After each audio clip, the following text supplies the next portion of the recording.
নমস্কার বন্ধুরা, শ্রাবণী ব্লগে আপনাদেরকে অনেক অনেক স্বাগতম। আমি খুব ভালো আছি, আশা করি আপনারাও সবাই ভালো আছেন। আমি অনেক দিন পর আবার রান্নার ব্লগ নিয়ে এসেছি। আজকে আমি রান্না করছি ডিম দিয়ে আলু দিয়ে ফুলকপি দিয়ে তরকারি। আমি এখানে ডিম সিদ্ধ করে রেখেছি, ফুলকপি ভেজে রেখেছি, আলু আমার এখানে হালকা করে সিদ্ধ করা আছে। আমি এখন কড়াইয়ে পেঁয়াজ আর জিরে আর একটুখানি ক্যাপসিকাম ভেজে নিচ্ছি। দেখুন আমার এটা ভাজা প্রায় হয়ে গেছে। আমি এবার একটু মশলাটা দিয়ে দেব।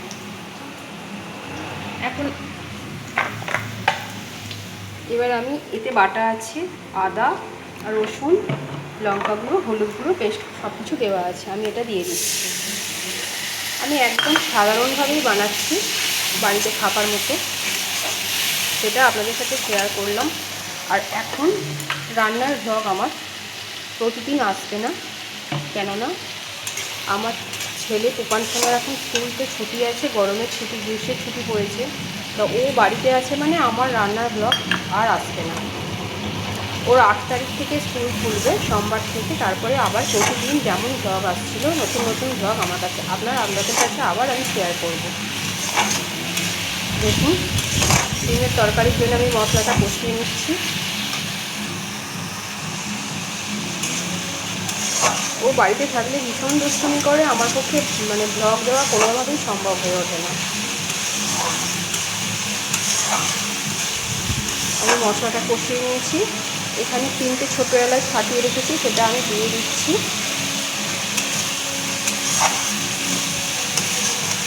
অনেকে কিন্তু ডিমটাকে ভেজে নিয়ে ঝোল করে, কিন্তু আমি আবার ডিমটা ভেজে ঝোল করি না।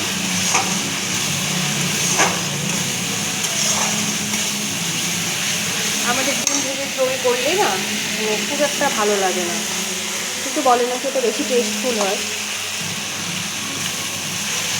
আপনারাও কীরকমভাবে ডিমের ঝোল বানান প্লিজ আমার সাথে শেয়ার করবেন।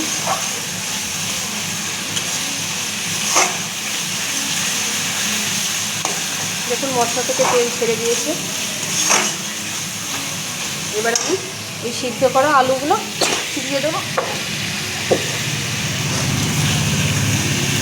আলুগুলো আমরা দিয়ে দিলাম, আমি দিয়ে আবার একটু কষিয়ে নেব।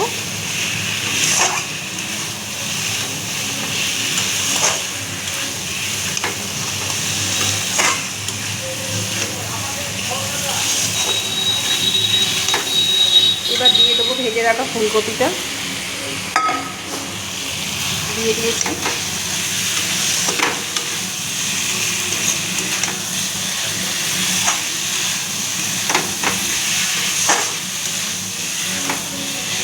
এবার দিয়ে দেবো ডিমগুলো।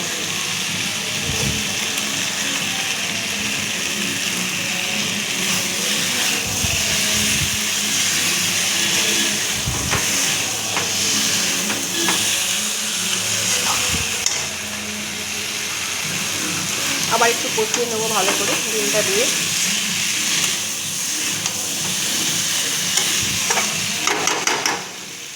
মশলা আমার কষানো হয়ে গেছে দেখুন।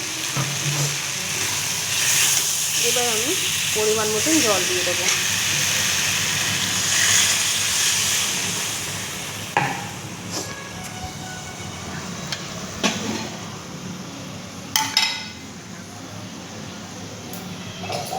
এখনও জল লাগবে, ওটাতে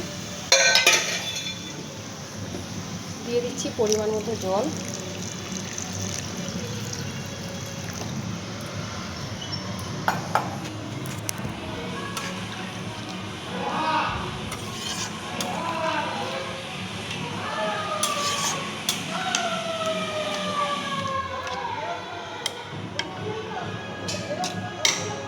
এবার দিয়ে দেবো সামান্য একটুখানি চিনি।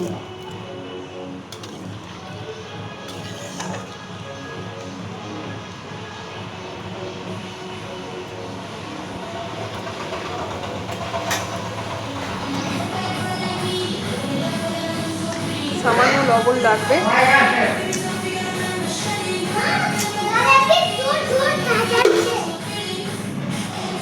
দেখুন তুফান সোনা এসে গেছে এখানে।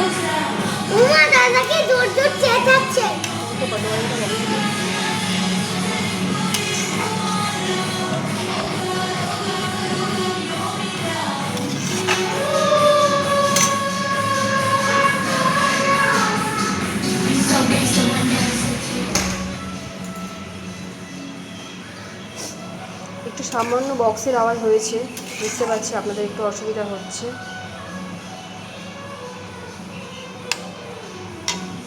এবার একটু চাপা দিয়ে দেবো।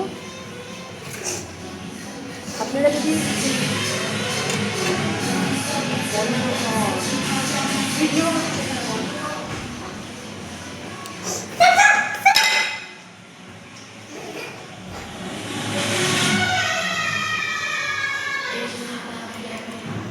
ডিমের ঝোল কিন্তু আমার পুরোপুরি রেডি।